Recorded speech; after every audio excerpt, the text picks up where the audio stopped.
বিসমিল্লাহির রহমানির রহিম। আসসালামু আলাইকুম। আমি ব্রাইট স্কুলের পক্ষ থেকে সবাইকে জানাই শুভেচ্ছা এবং অভিনন্দন। তো এর আগের ক্লাসে আমি ট্যাগ কোশ্চেনের বোর্ড কোশ্চেন গুলো সলভ করি, ঢাকা বোর্ড এবং রাজশাহী বোর্ড। তো আজকে আমি punctuation mark and capital letters part 1 নিয়ে আলোচনা করব। চলো কথা না বাড়িয়ে আলোচনা শুরু করব। তো তাহলে সর্বপ্রথম আমরা নোটস গুলো দেখে নেই। ক্যাপিটাল লিটার কোন কোন জায়গায় ক্যাপিটাল লিটার হয় আমরা সর্বপ্রথম ক্যাপিটাল লিটার গুলো জানবো। তো তাহলে আমরা দেখি রুলস 1, বাক্যের শুরুতে ক্যাপিটাল লিটার দ্বারা শুরু করতে হয়। যখন আমরা ইংলিশ লেখা শুরু করব তখন কিন্তু অবশ্যই ক্যাপিটাল লিটার দ্বারা শুরু করতে হবে।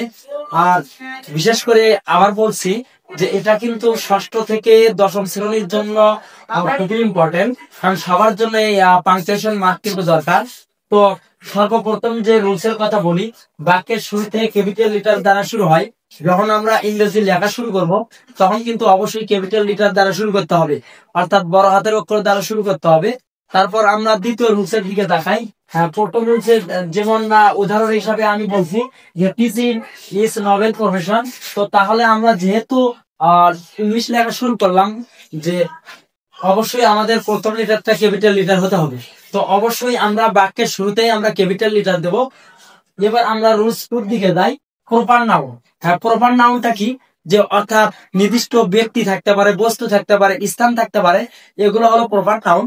আমরা যেখানে প্রপার নাউন গুলো পাবো সেখানে আমরা ক্যাপিটাল লিটার ইউজ করব। হ্যাঁ, যেমন এখানে বলা যায় যে রহিম লিভস ইন ঢাকা। এই যে ঢাকা একটা স্থানের নাম, আর স্থানের নাম কিন্তু নির্দিষ্ট করে দেওয়া, অর্থাৎ যে নির্দিষ্ট করে ব্যক্তির নাম, বস্তুর নাম, স্থানের নাম যদি থাকে তাহলে সেটা হচ্ছে প্রপার নাউন। আর প্রপার নাউন থাকলে প্রথম লিটার কিন্তু ক্যাপিটাল দিতে হয়।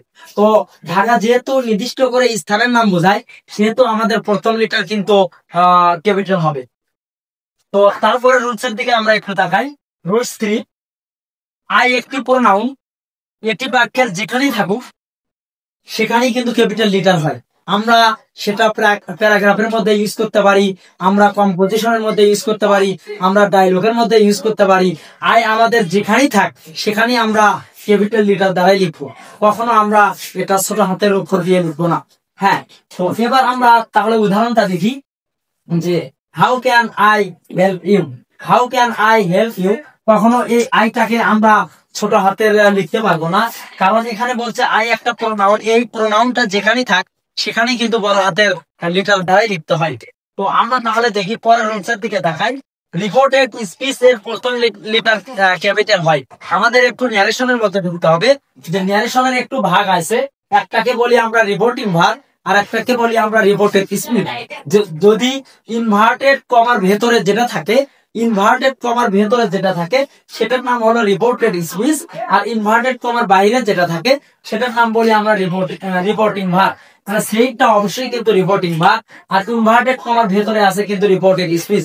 তো এই রিপোর্টেড স্পিচের প্রথম লেটারটা কিন্তু ক্যাপিটাল হয়। তাহলে রিপোর্টেড স্পিচের প্রথম লেটারটা হচ্ছে ডাব্লিউ, তাহলে অবশ্যই কিন্তু এটা ক্যাপিটাল লেটার দ্বারা শুরু করতে হবে।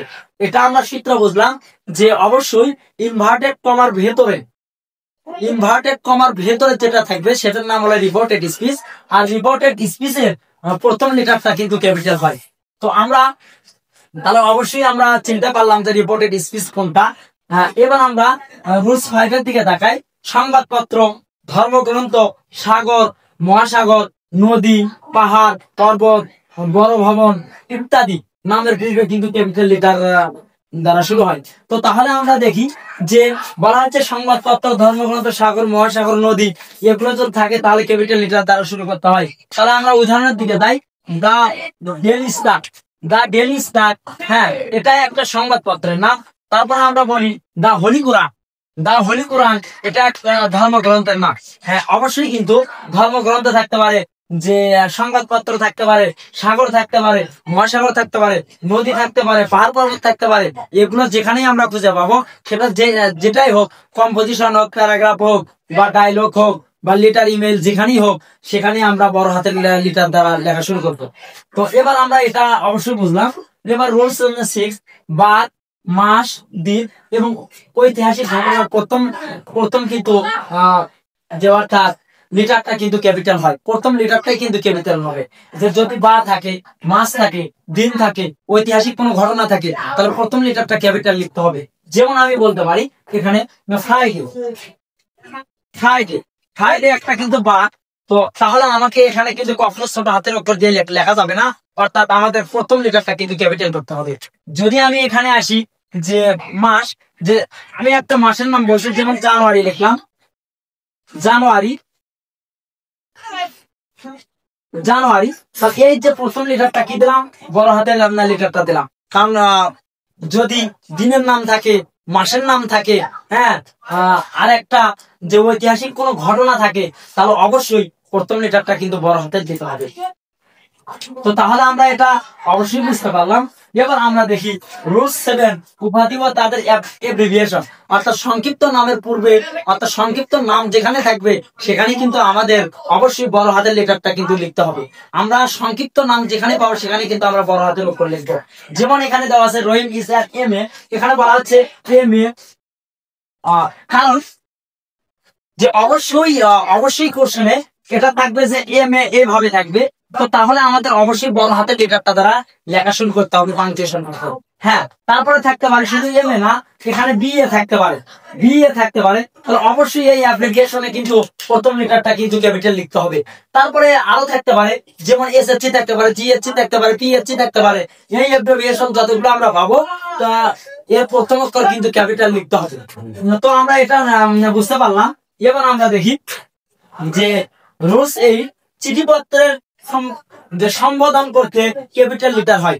যেমন যেমন বলা হচ্ছে মাই ডিয়ার মাদার, যে আমার প্রিয় মা, এখানে কাকে সম্বোধন করা হচ্ছে, এখানে তার মাকে সম্বোধন করা হচ্ছে, তার মায়ের কথা বোঝাচ্ছে। হ্যাঁ, তাহলে অবশ্যই যাকে সম্বোধন করা হবে সে তার প্রথম লিটারটা কিন্তু ক্যাপিটাল হয়। তারপরে বলা হচ্ছে ডিয়ার স্যার, এখানে কাকে সম্বোধন করা হচ্ছে, এখানে স্যারকে একটা সম্বোধন করে বলা হচ্ছে, তার ওই জন্য কিন্তু এই ডিয়ারটা অবশ্যই প্রথম লিটারটা কিন্তু ক্যাপিটাল দিতে হবে। হ্যাঁ, যেমন আরেকটা দেওয়া যায় যে কামিং,